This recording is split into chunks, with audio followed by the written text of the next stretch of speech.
Our first question comes to us from Rochelle, and Rochelle has a question: when will it be safe, viable, sensical to buy a house again? David, lots of people want to know that.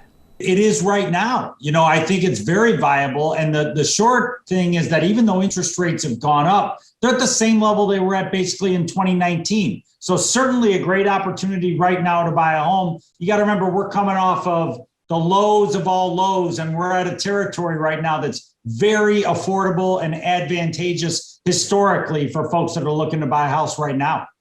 Yeah, so interesting. Even though it's a rate hike, we're still talking about 2019 levels, David. So interesting perspective there. Our next question comes to us from COVID Mask Force asking this: we're looking for a new car in a few months. How much will this affect the payments? That's a good one. David. Well, they're going to go up a little bit, but I don't think it's going to be anything dramatic. The Fed talked about maybe guidance of raising 6 times. At the end of that, it's going to be a little bit more. But in the short term here, over the next couple of months, you're not going to find that the pricing or your payment is going to rise substantially. It's going to be a little bit, but nothing to worry about in the short term. Yeah, so many people struggling to see if they could get a car. And then when they think about getting a car, they have to consider the interest rates here. And so that is a good consideration to have. Our next question coming to us from Denise. David, Denise is asking, at this time with everything going on in the world and prices of everything so high, I'd have thought the Fed would have waited another quarter. The raise is going to hurt a lot of people. David, what are your thoughts on that?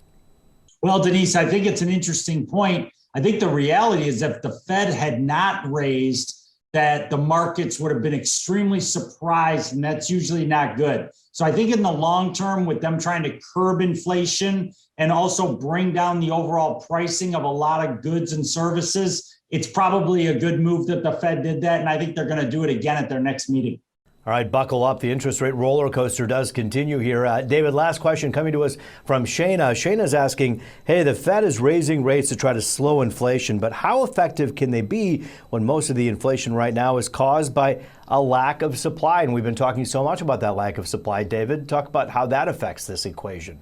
Yeah, it is. And there are a lot of factors that cause inflation. And I think you have to look holistically. Historically, when you have inflationary pressures, raising interest rates is the answer to that. So I think this is step one of a wait and see approach by the Fed. They're talking tough about 6 rate hikes. That changes over time. So I think for sure we'll see another one unless something crazy happens where we get a second hike. But of course, they're going to keep an eye on everything. But it's a good question. All right, David, thanks for your perspective today.